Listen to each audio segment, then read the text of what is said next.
Good morning. Thanks for joining this morning in our Power Platform webinar. Um, First of all, let me introduce myself. I'm Dennis. I'm a senior technical consultant at Ultima. I've been working for Ultima for the past 3 years. And my main areas of focus are Sharepoint Online, Power Platform, which interesting enough is not in here. I should amend that. But I also work with other Microsoft products like Dynamics 365, Teams, and Azure.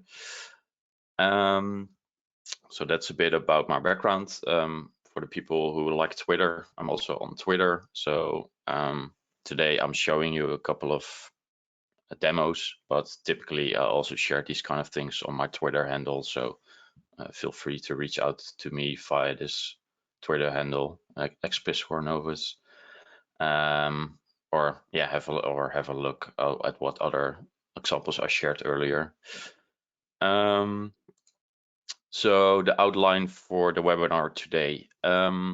Today, it's interesting times actually, because today officially is the last day of the previous release wave. So within the Power Platform, Microsoft works with this kind of release waves where they introduce new features. And today is actually the official last day of release wave 2 of 2021. So one of the first things I wanted to do is look forward to what's coming in the next release wave, which starts tomorrow. So it's a perfect timing. And then in the second and third part of this webinar, I'm basically deep diving into the Power Automate product. So in the last few months in Power Automate, I've seen a couple of nice new features and also a couple of things in the community which stood out, especially that's the second part, the filtering. That's something I regularly see in community being asked, like, how do you filter stuff? So that's why today is focused on those two things. So yeah, hopefully it's clear what we're gonna discuss or show. So yeah, let's first kick off with the release notes and the release wave note wave. Like I already discussed or addressed in the introduction, Microsoft works with these kind of release waves. To be clear, it's not only for the Power Platform. The release waves also are used for the Dynamics 365 platform.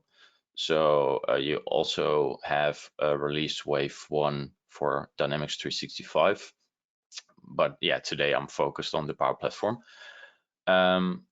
Like I said, it starts in April, so effectively tomorrow the new release wave starts, and it ends at September 2022. As you can see, Microsoft has this kind of friendly short URLs. So this is the direct link to this new release wave. And as you can see, it's pretty dynamic, so it doesn't even specify the 2022 year. So what Microsoft does is they typically update these short links. So if you're looking for a release wave 1 of 2023 in the new year, they will just update this link, so you effectively can just reuse this link. So definitely bookmark these ones. Just to show you what it will go to, so what you're actually looking at if you click on that link, it's Microsoft documentation site. So it's docs.microsoft.com, and in here you have they've divided it into the different products of the Power Platform. So Power BI, Power Apps, Portals, Automate, Virtual Agents. And what probably is the most interesting thing for you guys is for every product they have this what's new and what's planned section. So in here, in the what's new, what's planned for Power Automate, for example, they have per area of interest, they have these kind of feature descriptions. So I'm gonna discuss a couple today, but per feature they say they have a description. So let's say let's look at this one, the improved home page experience. They have a business value description, some details about it, what it's gonna be, and then for me as a consultant, most interesting ones are the dates. When can we expect this feature in public preview? And sometimes there's an early access time frame as well. And then obviously the most important ones for our customers and for everybody is using it, when is it general available? This is a document which constantly gets updated, as you can see in here. So that also means that this kind of dates can change over time. So be aware of that. So definitely use this for planning, but also be aware a plan can change. So but yeah, this is very useful link for me and for other people. And what Marcel also did is they published it also into one single PDF. So yeah, if you're more into reading PDFs on your ebook, on your e-reader or something like that, just download it and then read it on as an ebook or something like that. Be aware, obviously, it's a point in time, so this site will always be updated. That PDF is a static file. So yeah, that's the documentation. This is a lot of information, obviously. So what Microsoft also has is, where are my slides? They actually have an event around this new release wave. I have to emphasize this event is also for the other platforms, also for Dynamics 365. So it's not only Power Platform, it's also Dynamics 365. But it is a good way to digest all this information by just looking at videos from the people who are experts in this and who are making these changes, which is Microsoft. So that second link, that's just an event which you can register for. It's actually next Wednesday. It's UTC -7, so be aware of the time zone. And it has a lot of nice featured speakers. So a guy like Charles Lamana, he's an expert in the Power Platform, and he's driving these changes. So he can explain these kind of things very well. What's happening in the Power Platform and what's changing and how you can benefit from that. So I would definitely recommend registering for this event. And also, I believe if you register for it, you can probably also look it after the event. See it on demand after the event. So that could be another benefit of registering for it. So that's the logistics of the release wave itself. Looking at what's in the release wave. So obviously there are a lot of changes planned, and all these changes, because they are planned, I can't demo them to you right now because Microsoft are still working on them. But what stood out for me or for Ultima were the following things. So for instance, with Power Automate, a typical thing which can happen is that your flow is faulty, there's an error in it, and then you have a lot of instances of this flow which fail. What you now have to do is, or what you're limited to, is that you can only resubmit one instance of a flow one by one, which is pretty painful, obviously, for people who are maintaining these kind of flows. So what they're now going to introduce is that you're able to resubmit multiple failures at once. So that's obviously from an admin point of view, that's a really, really great feature. So I'm really looking forward to that. So the second thing which stood out was the handling of null values in JSON. So yeah, it's also on the community, on the forums. It's the one which gets asked time after time. Like, people are trying to handle this kind of JSON data, and then they're running into errors because the data has some columns which have null values, empty values, and then you always have to work around that. What Microsoft is now doing is introducing a feature where you don't have to work around it anymore. The actions within Power Automate should be able to handle these null values in JSON. So that's, again, for me, a big change, a big deal. It should make our lives as flow designers a lot easier. So yeah, that was another one which stood out.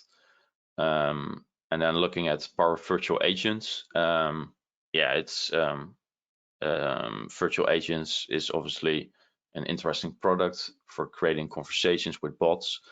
But until now, it was pretty interesting that data loss prevention wasn't possible in Virtual Agents, while it was possible in other products of the Power Platform. So yeah, support for that in Power Virtual Agents is obviously, yeah, I'm happy they are doing it. I'm not seeing it as, okay, this was something I was looking for. It's more of I'm happy that no, it's across the board of the Power Platform. So yeah, that's why it stood out for me. And then the second one for the virtual agents, the proactive triggers. That's also an interesting one, especially from the follow-up of proactive messages. So in one of their earlier webinars, I shared how you could create proactive messages. And nowadays, you can even use proactive triggers. So imagine that the bot suddenly would reach out to you like, oh, we've connected like a week ago, and you still haven't done something. So it's kind of that follow-up kind of conversation with the context of the bot. So it's yeah, for me, it opens up all these kind of ideas of opportunity. But yeah, it's definitely one which stands out and makes the usage or the benefit of using a virtual agent. Yeah, it adds to the benefit of using a virtual agent. So yeah, it's definitely a great one which is on the planning. So yeah, looking at the Power Apps, I think, yeah, you've probably already seen that also in all the in the news and in the different sources about Power Platform. But yeah, it's definitely one which also stands out for me. But being able to convert Power Canvas apps as native mobile apps, that's a big game changer. So suddenly you can, yeah, publish it in an app store and people can download it from there. It's like, yeah, it makes the experience totally different. So yeah, that's definitely also a game changer for me. And then the other one which stood out for me for Power Apps was the support for dynamic data sources, or with dynamic schemas, I should say.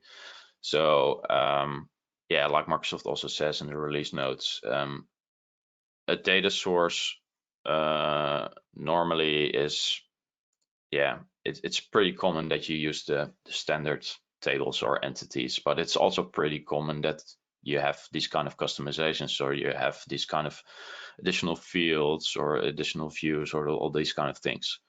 At the moment, yeah, it was not possible to use this kind of customized schemas, and now they're gonna support that. So yeah, that's again opens up a whole opens up a lot of opportunity for using all these kind of different data sources. So yeah, for me, that's definitely one which, yeah, also makes a difference. And then lastly, not forgetting about Power BI, obviously, is the two things which stood out were being able to share, or not, I should say, view PBIX files, so Power BI files in OneDrive and SharePoint. So now sharing obviously all is via the Power BI portal, so their own interface, but they are going to change part of that by allowing you to view files in OneDrive and SharePoint. So again, not editing, but only viewing. But yeah, that makes obviously sharing of these kind of files and these kind of reports or dashboards pretty interesting, because suddenly you can do that via SharePoint or OneDrive. So yeah, that's, for me, that's also a big thing. And then secondly, integration with the product you're seeing right now, PowerPoint. It should be a lot easier in the future to embed these kind of reports and dashboards within your PowerPoint. And obviously that's also what a lot of people use. Like you want to report on what you've on your you want to share your reports, and sometimes that's within a PowerPoint. So making that integration a lot better is obviously a good thing. So those were the highlights I had. Obviously these are only 8, so definitely have a look at the rest of them. Go through the release notes, register for the business application launch event. I would definitely recommend doing that. So but exciting times for the next months. So like I said, the second part of this webinar is focused more on demoing. So what I've done for today is I've got this demo environment. It's by the way a developer environment. I'm using that all the time. So there are quite a few flows and bots and apps in there. But for today, I've picked a few which I found interesting to share with you guys.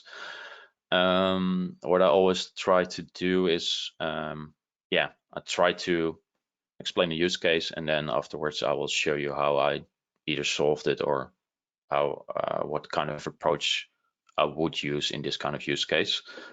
So for the first set of demos, I would like to share give you some pointers on using the Office 365 Groups connector. So there's a pretty new connector which is called Office 365 Groups, and that connector actually has a specific action which is called send an HTTP request. The reason I found this this action pretty interesting is because at this point in time it's still not premium. So for the people who deal with these kind of requests more in Power Automate, this typically you would have to use a premium connector for this, like the HTTP connector or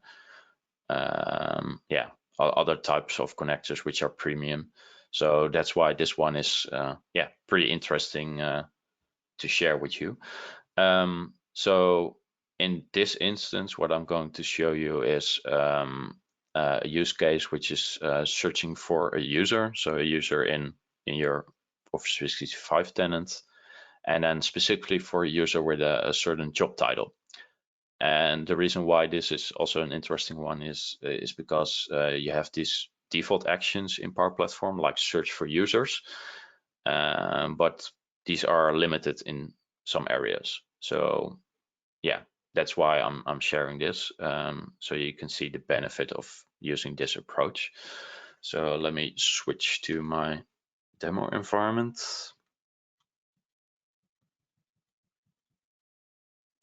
So let me close a couple of things. Let me magnify the screen a bit, so hopefully it's a bit clearer to see. Let's keep it at 120. So let me navigate to the flows. I'll first sign in.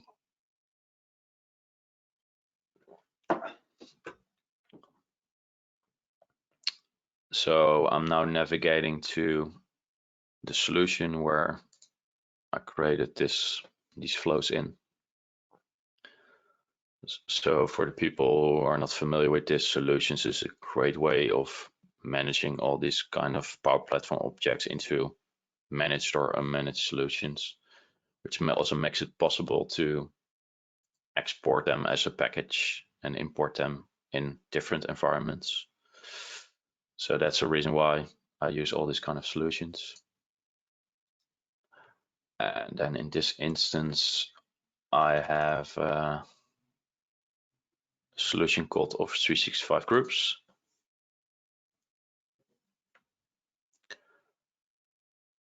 And you probably saw that, not now. You probably saw that with that pop-up, but this is the new solution interface. I think it was also in my last webinar.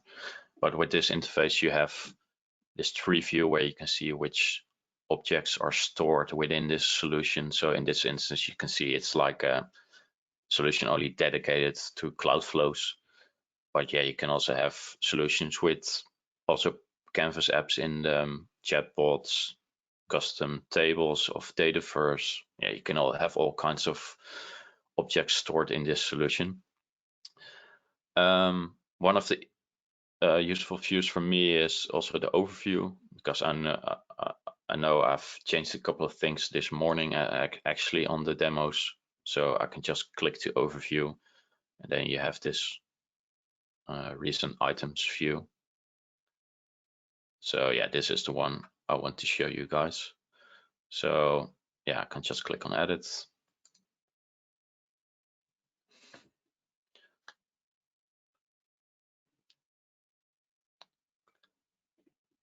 So again, let me see if I can magnify it a bit to 120.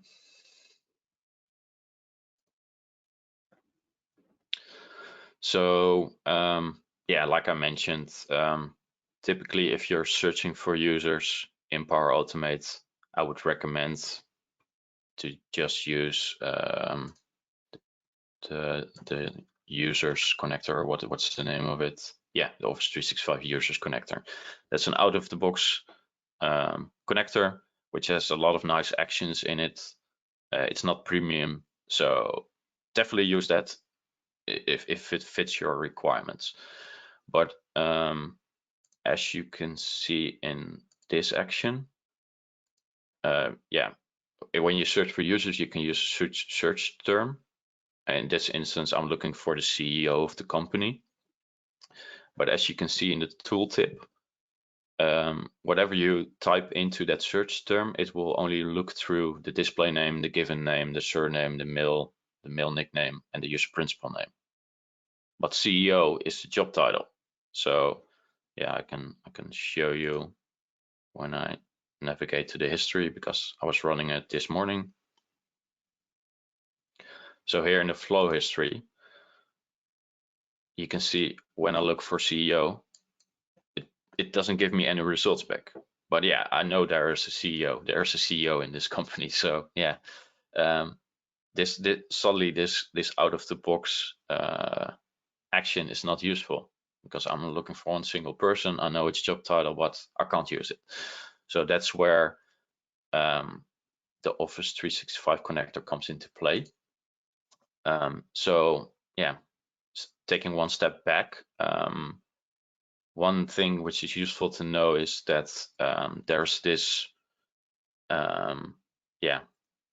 graph which you can use to retrieve kind of different type of resources. So the graph is an endpoint which you can use to communicate with, and yeah, if you have sufficient permissions, you can get all these kind of details of users, of sites, of all these kind of different things. So looking at the documentation, let's first start at this. What you could do is, this is by the way, the Graph Explorer. So yeah, if you look for graph.microsoft.com, or if you navigate to that, you get this site, and on this site, which has a lot of nice documentation about this graph I'm talking about, but it also has an explorer. And within that explorer, you can explore all these kind of requests which you can use to retrieve information.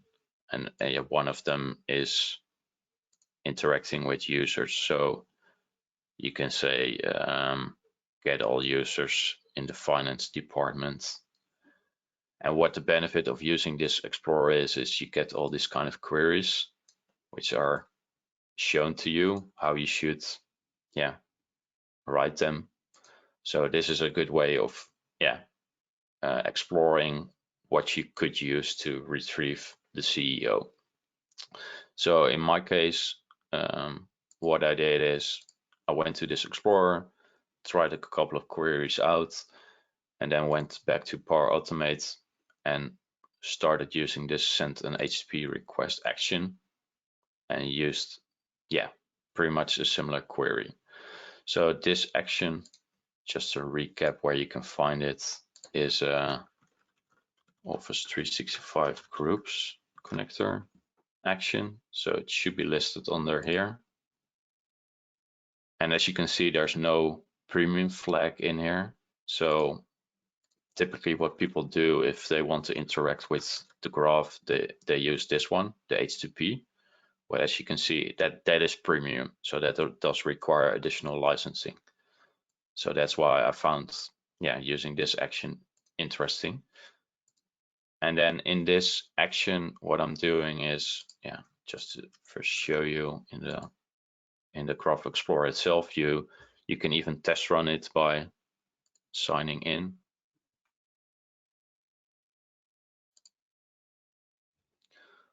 So now I'm signed in as myself. Basically, or effectively, I'm running this query. And as you can see, it's now giving me back one single person by filtering on the job title. So this works in the Graph Explorer. And what you can also do is in this HTTP request, you can also consume this same kind of query. The only gotcha, which you should know, is there's still some quirky behavior in this action. It's still in preview, first of all. That's good to know. And secondly, we've noticed in the community a bit of quirky behavior. So this question mark needs to be escaped. So this / needs to be in there. So typically a REST Graph API query would be something like this. And to be able to use it in this action, we just used this / to escape this question mark. So it could be that in the future they fix this. I don't know if it's even called a bug, but so be aware of that. That's consuming that Graph API request, and then afterwards, what we're using is an expression. So in here, there's a string variable called CEO. It's just initialized, and then after the request, we use the output, so the body of the output, and then the value, and then the 0 is an index, so that's the first item, and then the email of the person in here. So in this instance, we're only retrieving the email address of the CEO. But it's a way of storing that output. So let me run it again.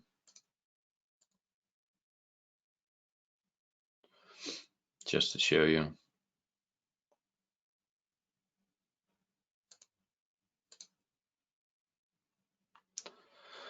So just to demonstrate, here the variable is empty.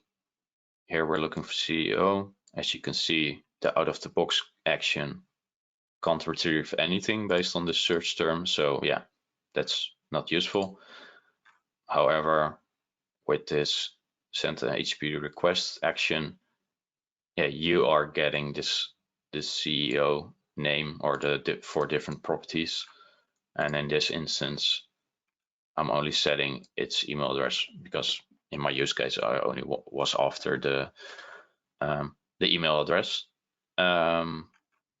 So that's that's a short demo on how you could use this connector. Maybe also one thing which is good to know why this connector is also interesting, not only because it's non-premium, but another reason is, as you can see in here, I'm not handling any kind of authentication. So it's only based on my connection. So typically if you would consume the same kind of graph API request in a HTTP connector, you have to do something with this section, authentication. So typically what people do is they register an app in Azure AD. They have like a client ID and a client secret. So yeah, that's a typical setup. So yeah, you have to fill out all these kind of settings, which with this HTTP request, you don't have to. So yeah, that's another reason why I would prefer using this over the HTTP. So yeah, that's another reason why I wanted to share this with you. So yeah, that's the first demo. Yeah, hopefully it's clear why you could benefit from using this send an HTTP request action. And hopefully Microsoft also will keep it non-premium because it's still in preview. So there is still a small risk they can change that. I haven't seen any signs of them doing that, but yeah, be mindful of that when using it. Yeah, I've prepared a second example of using this same kind of action just to show, yeah, again, the benefit of using it. So the second scenario I would like to share with you is approval of membership by owners of groups. So typically, yeah, people like admins or other people manage groups, and with groups I mean Office 365 groups, and they add new members to it, or it's handled by Azure Active Directory, or but I did notice that there was some requests about giving the owners themselves, so the key users, the opportunity to approve this kind of membership. So in this use case, what I'm doing is I've created this kind of Microsoft form, and the key user can, or somebody can register him or herself to be a member of a new team. And then what happens is the send an HTTP request is used to look up that team and to look up who is the owner of that team.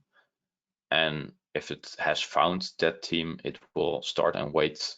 It would start an approval and send that approval out to the owner of that team, and then it waits for the outcome. So if the owner says, okay, I'm happy for that person to join my team, then after that, it will actually add that person to that team. So as you can see here in the screenshot, it's yeah, that's that last action. So let me go to the demo again to show you this in action.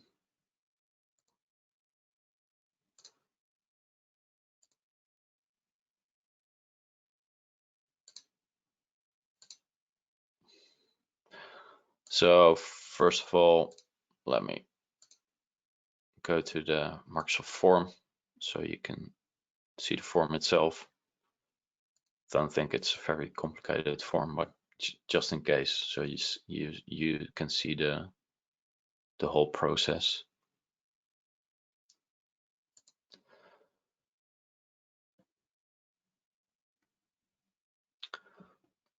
So yeah, it's a pretty standard form, or standard. It's a pretty simple form. So as you can see, it only requires a group name. So the person enters the name of the group they want to join, And then what flow does is the form is not set up anonymously, but somebody needs to be signed in. So that's why we can know whoever registered this new form instance, and we reuse that information to add them to the correct group. So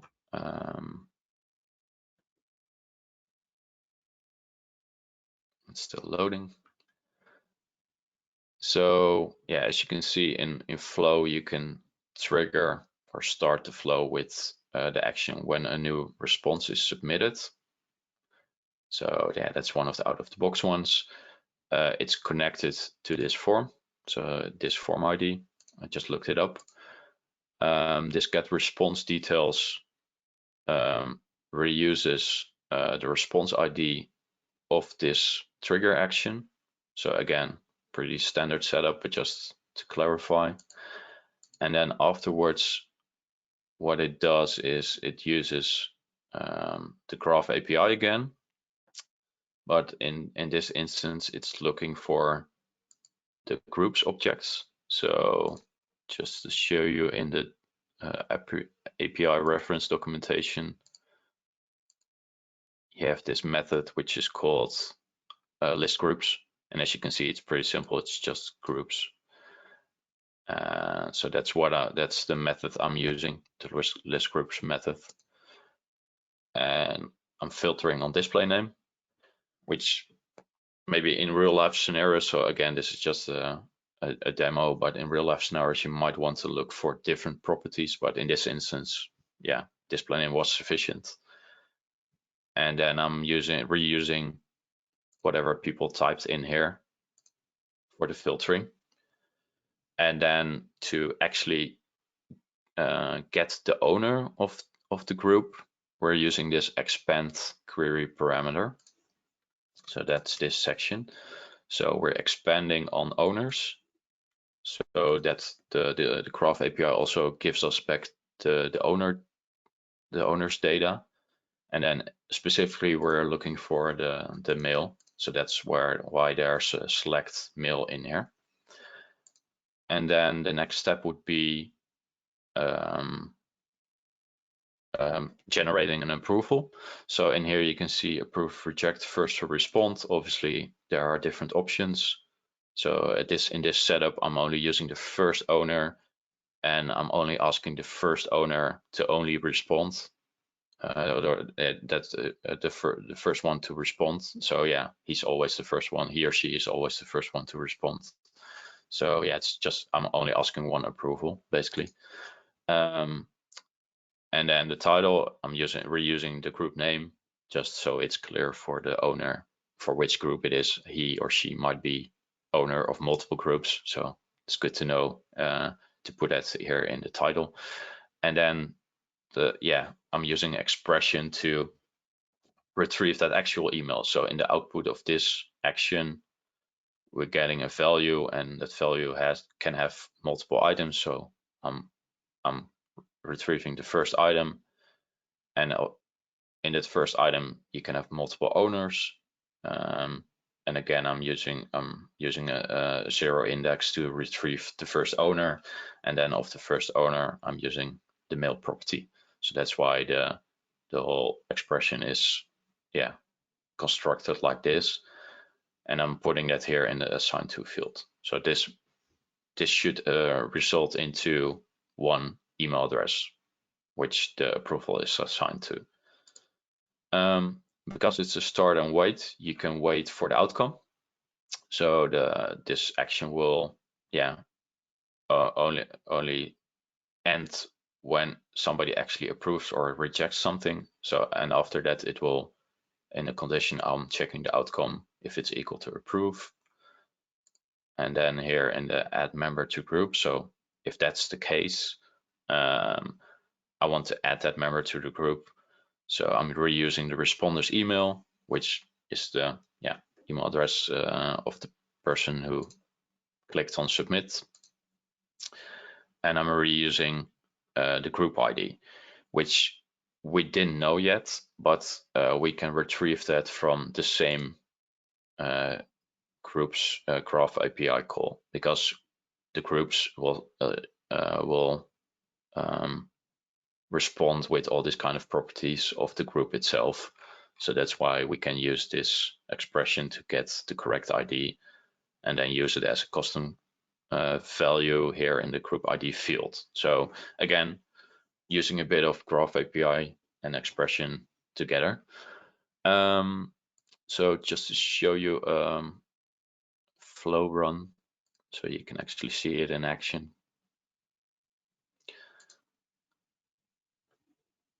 So this is the trigger action.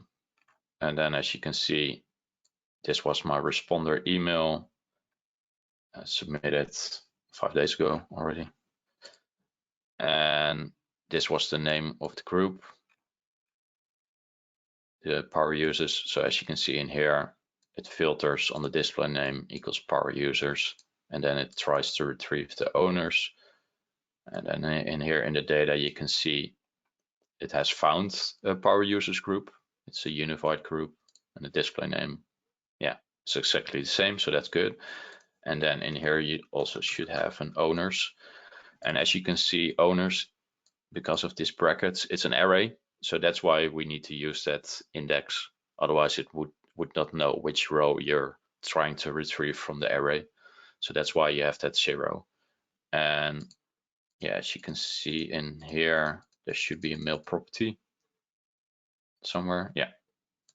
Again, it's me. So probably not the best demo. You probably should see other people's names, but yeah, it's a way of retrieving that.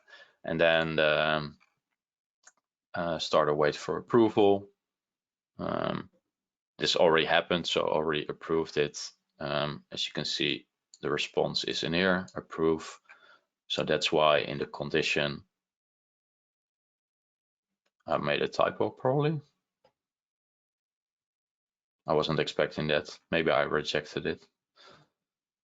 No, it's approve. That's interesting. Wasn't expecting that.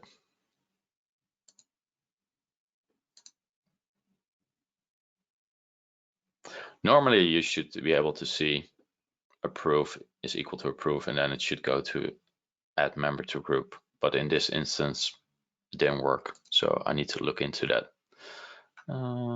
Let me have a look at another flow run. No, this is an older one.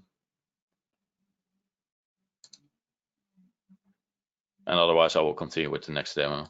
I don't want to bother you with too much error troubleshooting.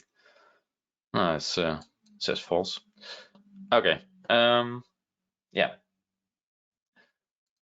Let's skip this one. So here it's a reject. So in this one, it makes sense that it was false, but with the approve, it didn't like it. Okay. Sorry about that. I was expecting correct outcome, but yeah, that's the theory. I will look into why it didn't run properly with this one. So let's go to the next demo. Yeah, the next demo I want to share with you guys is it's a pretty common thing which I'm seeing on the forums and in the requirements of customers. It's filtering. Filtering is it's as you could see in the HTTP request, even there we were filtering, but filtering in general is always a challenge. In this instance, we are talking about a SharePoint document library,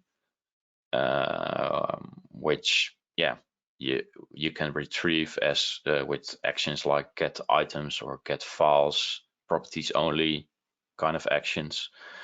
And what people always want to do is they don't want to collect everything. They have certain requirements, and one of them could be like in this use case, listing all the checked out files in the library since yesterday, or list all the documents which have a certain tag.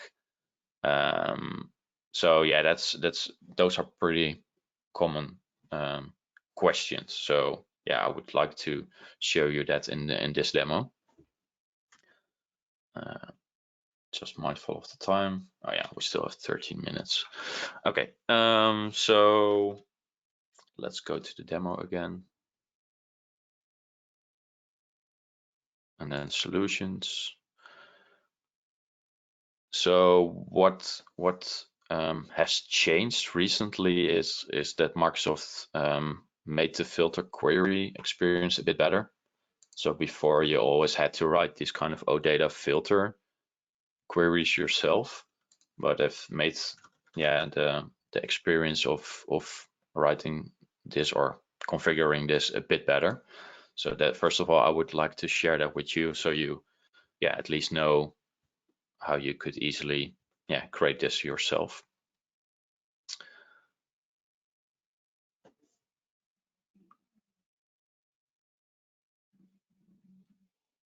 So again, I want to view my recent flows.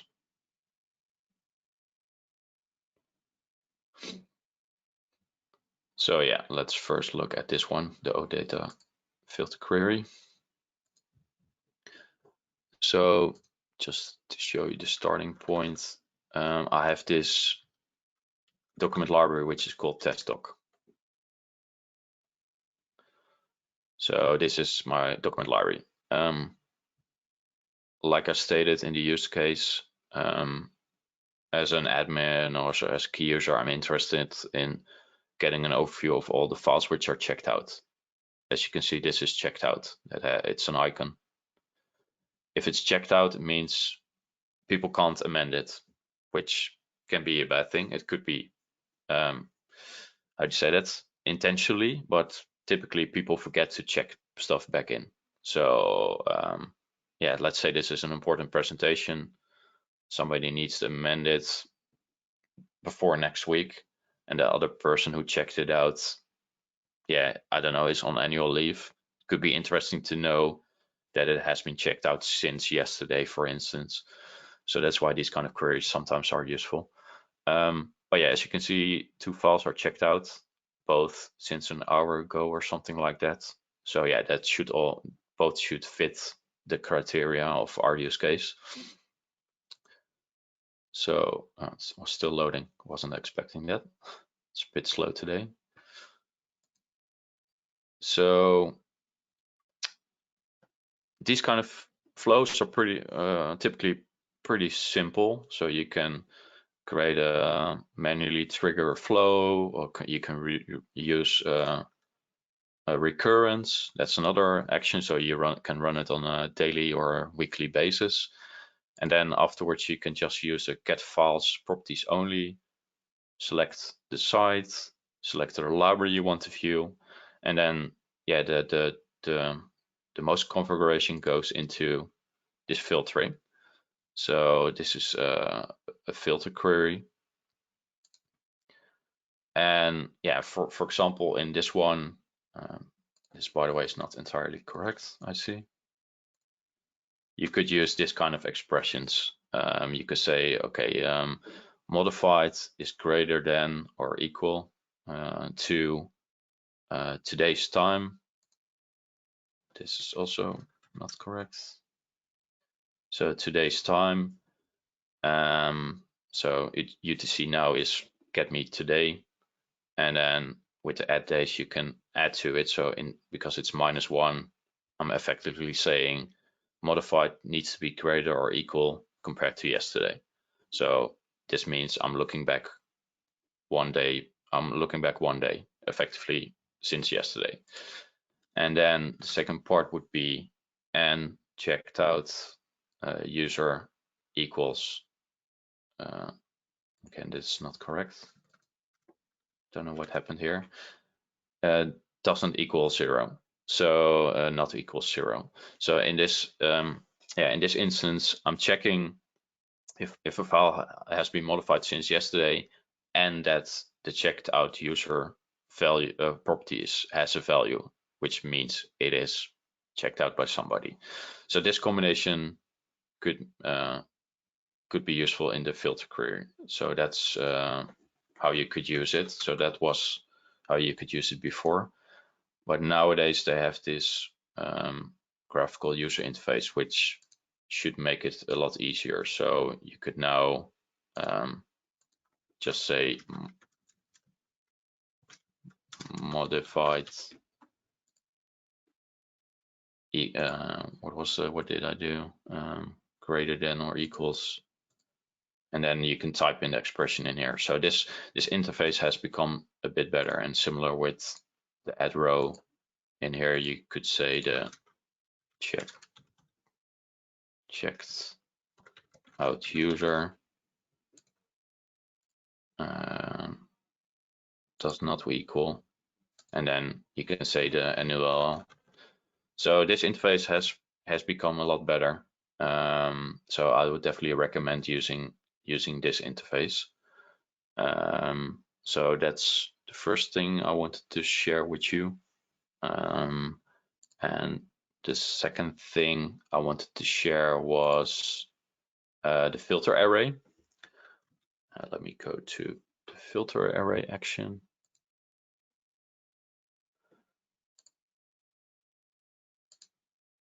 So in this instance, I'm filtering it when retrieving. Obviously, that's probably the best approach, because then you're not unnecessarily retrieving all items. But there are probably some use cases where you want to filter afterwards because of limitations, or because, yeah, you simply find it easier to do it like that, and you don't have that many items in the source. So if that's the case, what you could also do is, instead of using an Odata filter, so in here we have the same library, test.doc. We're not using this filter query, but what we can do is we can use this filter array action afterwards. And with this is we can consume the value, which is the output or the list of items from this get files. And then what we can also do is we can use that same modified field here, and if it's greater than, and then again we can use the same expression I shared with you earlier.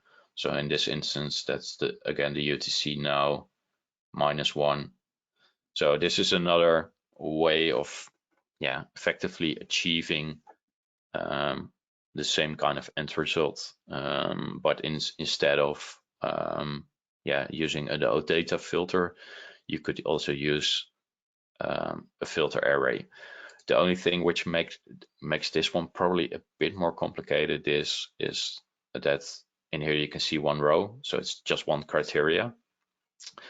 If you want to add that checkout user equals NULL, you have to go into advanced mode, and then suddenly you have to write this kind of expressions. So that could be a reason why the Odata filter probably is again a bit easier, because in there you still have that graphical user interface. At the same time, for me it doesn't really matter. I like both of them, but yeah, it's good to know what works and what doesn't work for you. So be aware that with multiple rules, multiple criteria, you have to go into advanced mode. And then lastly, that's by the way also a pretty common question I get is when people retrieve this kind of data, typically excuse me, let me show you from a flow run. Typically what they ask, or what they see is, when you retrieve this, you get a lot of data. So you get this is again document library with name, modified by, status, category, document type. But if you go to the outputs of this action, you will see a bunch of other fields as well. So as you can see, you see all these kind of other fields, which people typically don't like. So in those kind of instances, I would always suggest to also use a select action. So with a select action, it works pretty much similar as a filter array, but you can say from that same, it's a bit quirky today.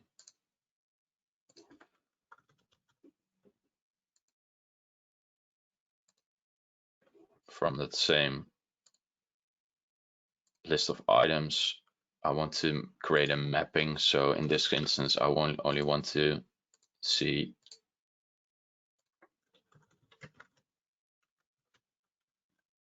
the title. Don't know if that makes sense because this is only files, but this is a way of mapping and making sure you only get the columns and the values you want. So you can add author, editor, and then you only get a list of files with the properties you're interested in. So definitely look into this select as well in combination with the filter array. So yeah, it's just got a nudge that I'm almost running out of time. So let me have a look at what time we are right now. Oh yeah, 2 minutes. So yeah, I think that's about it for what I wanted to show you guys. Yeah, hopefully these demos were useful. Again, be sure to either read the release notes of Wave 1 or just register for the business applications launch event. I would highly recommend doing that. And obviously in a couple of months of time, when we are in that new release wave, we will, as Ultima, we will also share again some new stuff with you. So be mindful of our own new events. So yeah, thanks for your time and thanks for joining this webinar, and have a great day.